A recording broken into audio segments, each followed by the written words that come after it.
Assalamualaikum warahmatullahi wabarakatuh. Nama saya Lukman Nur Hakim, mahasiswa pasca sarjana Magister Pendidikan Universitas Wahid Hasim semester 1 dengan NIM 20 2111 26. Dalam hal ini melaksanakan tugas ujian mata kuliah studi Quran dengan bentuk lisan.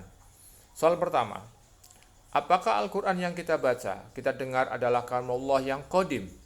Jawabnya, kata Imam Nawawi, dalam bahwa kalamullah bukanlah makhluk, karena kalamullah adalah qadim, dan kalau makhluk itu sesuatu yang baru. Secara istilah, Al-Quranul Karim adalah kalamullah ta'ala, baik lafadznya, hurufnya maupun maknanya, semua dari Allah bermula dan kepadanya kembali.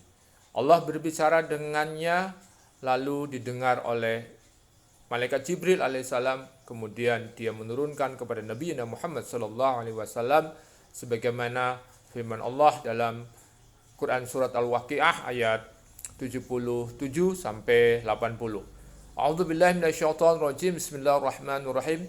Innahu laqur'anul karim fi kitabim maknun la yamassuhu illal mutahharun tanzilum mir rabbil alamin. Sesungguhnya dialah adalah Al-Quran yang mulia, sebab pada kitab yang terpelihara di Lauhul Mahfuz tidak menyentuhnya kecuali orang yang disucikan, diturunkan dari Rabbul Alamin.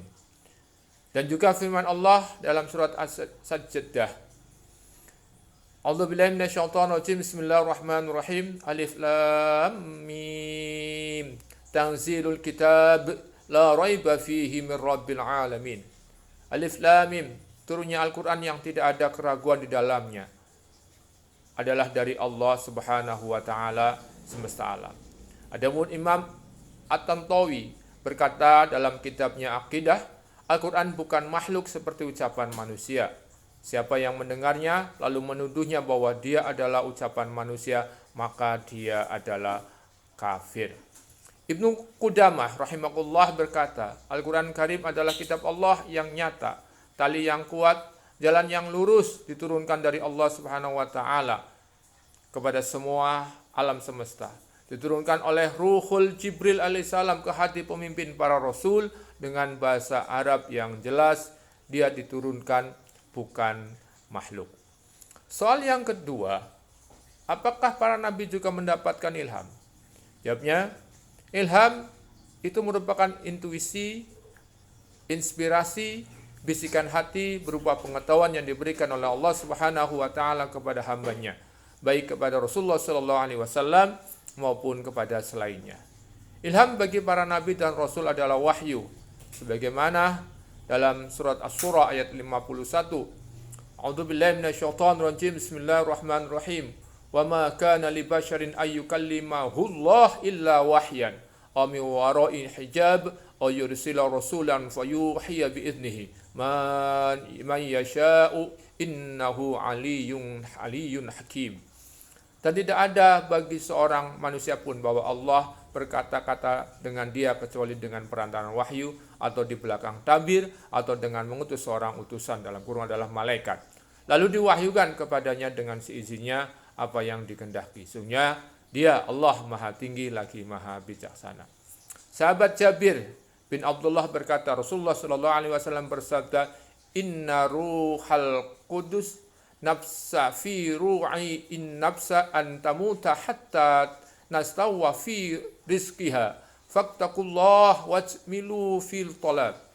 Sesungguhnya Ruhul Qudus, dalam hal ini adalah Jibril, membisikkan di hatiku bahwasanya sebuah jiwa tidak akan mati kecuali setelah disempurnakan rizkinya dan ajalnya. Dan bertakwalah kepada Allah dan baiklah dalam berdoa. Bisa juga ilham di sini diterima langsung oleh Rasulullah sallallahu alaihi wasallam, sebagaimana ketika beliau dalam keadaan tidur, ada sebuah hadis yang diriwayatkan oleh Abdullah bin Abbas, Rasulullah sallallahu alaihi wasallam, saya bangun pada suatu malam dan sholat semampu saya. Kemudian saya mengantuk dan merasa berat. Tiba-tiba Rabbku dalam bentuk yang sebaik-baiknya dan berfirman, wahai Nabi Muhammad, tahukah kamu tentang apa para malaikat itu berdebat? hadis ini menegaskan bahwa Rasulullah Shallallahu Alaihi Wasallam menerima ilham dalam tidur tanpa perantaraan malaikat. Soal yang ketiga, mengapa Al-Quran yang kita baca tidak disusun berdasarkan urutan turunnya? Jawabnya adalah Al-Quran diturunkan ke dalam dunia melalui dua tahap. Tahap yang pertama diturunkan sekaligus dari Lauhil Mahfuz ke Baitul Izzah di langit dunia, sebagaimana susunan yang telah ditetapkan oleh Allah Subhanahu wa taala. Kemudian yang kedua diturunkan dari langit dunia kepada Nabi Muhammad SAW secara berangsur-angsur sesuai dengan sebab kejadiannya. Tetapi susunan ayat-ayat dalam Al-Quran yang ada sekarang itu memang bukan menurut sejarah turunnya, melainkan atas dasar perintah Allah Subhanahu wa taala yang sama dengan susunan Al-Quran yang ada di Lauhil Mahfuz. Soal keempat, mengapa Al-Quran disebut mukjizat? Mukjizat ada dua macam, yaitu mukjizat hissiyah dan mukjizat maknawiyah. Mukjizat hissiyah adalah mukjizat yang sifatnya indrawi, yang bisa dilihat seperti membelah laut, kemudian Nabi Muhammad SAW misalnya adalah keluar air dari sela-sela jemarinya, kemudian bisa membelah bulan, dan seterusnya. Sementara mukjizat manawiyah bersifat universal, imaterial, serta eksternal. Sedangkan mukjizat yang paling besar yang kita bisa saksikan karena bentuknya adalah imaterial, kemudian juga universal. Mukjizat Al-Quran ada yang mengatakan ada tiga aspek, yaitu mukjizat izzah al-lughah, izzah al-ilmi, dan izzah at-tasrih. Izzah al-lughah adalah kemukjizatan dari aspek bahasa, izzah ilmi kemukjizatan dari aspek sains, dan izzah tasrih dari aspek tasrihnya. Soal yang kelima, bagaimana hukum membaca Al-Quran dengan tajwid?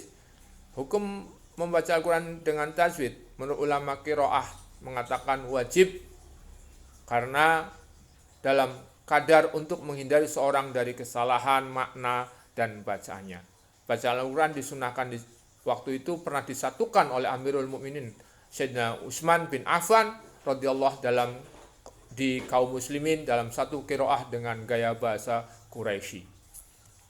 Soal yang keenam adalah soal yang diberikan sesuai dengan nomor urut absen. Dalam hal ini saya Lukmanur Hakim nomor urut absen 30, sehingga tugasnya yang diberikan adalah menafsirkan surat Al-Baqarah ayat 28 dengan pendekatan tarbawi. A'udzubillahi minasyaitonir rajim. Bismillahirrahmanirrahim. Kaifa takfuruna billah wa kuntum amwatan fahyaakum summa yumitukum summa yuhyikum summa ilaihi turja'un. Ayat ini jelas menegaskan akan ada hujah keberadaan Allah Subhanahu wa taala dan kekuasaannya serta kemampuannya, dan bahwasanya Allah lah yang menciptakan manusia dan yang telah memberikan aturan-aturan kepada mereka. Lalu di sini ada satu pertanyaan, mengapa manusia kafir kepada Allah? Apakah mereka tidak berpikir kalau mereka diciptakan oleh Allah Subhanahu wa taala? Dalam tafsir Jalalain mengandung pertanyaan ketakjuban, keheranan atas keingkaran mereka orang-orang kafir dengan kejelasan kekuasaan Allah jelas benderang.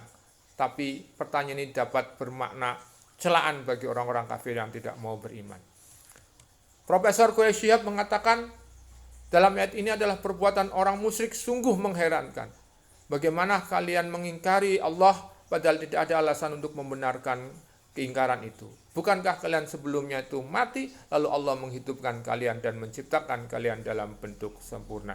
Demikian tugas dari saya, ujian akhir semester mata kuliah studi Quran. Demikian, Assalamualaikum warahmatullahi wabarakatuh.